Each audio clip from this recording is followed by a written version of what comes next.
Hey guys, welcome to my channel Physics Light. I am your host Jatin Harmalkar. In this video, we are going to learn about Newton's laws of motion. So, let's get started.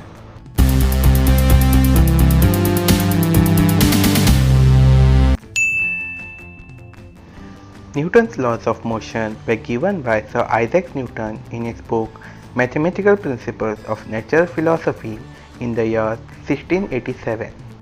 These are three physical laws that together laid the foundation for classical mechanics.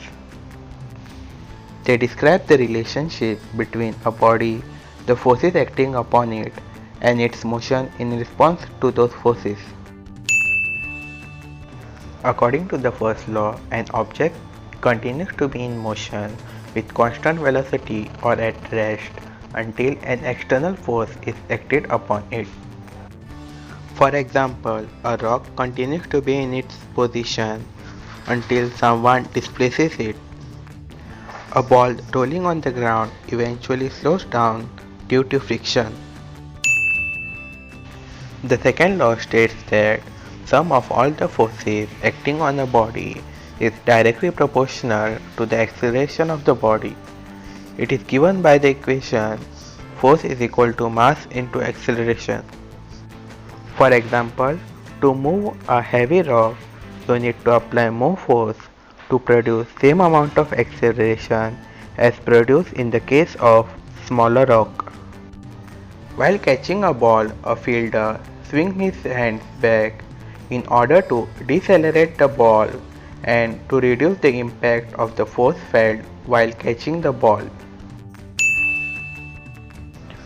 According to Newton's third law, for every action, there is an equal and opposite reaction.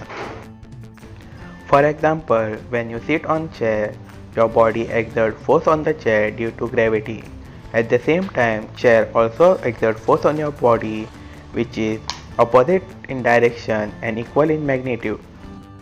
Another example is a space rocket, where the force is applied downward, while the displacement takes place in the upper direction. Although these laws are verified practically, they do have limitations. The first limitation is that it cannot be used for objects traveling near the speed of light, since as an object approaches speed of light, its mass changes. The second limitation is that it cannot be used for very small scales, such as at subatomic scales. The third limitation is that these cannot be used under strong gravitational field such as near the black hole.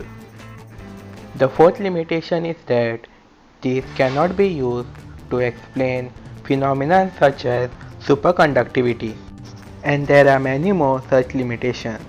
Explanation of these require more advanced theories such as quantum field theory, general relativity, etc.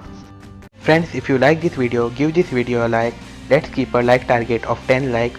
Write your suggestions in the comment section down below and don't forget to subscribe to the channel for more videos.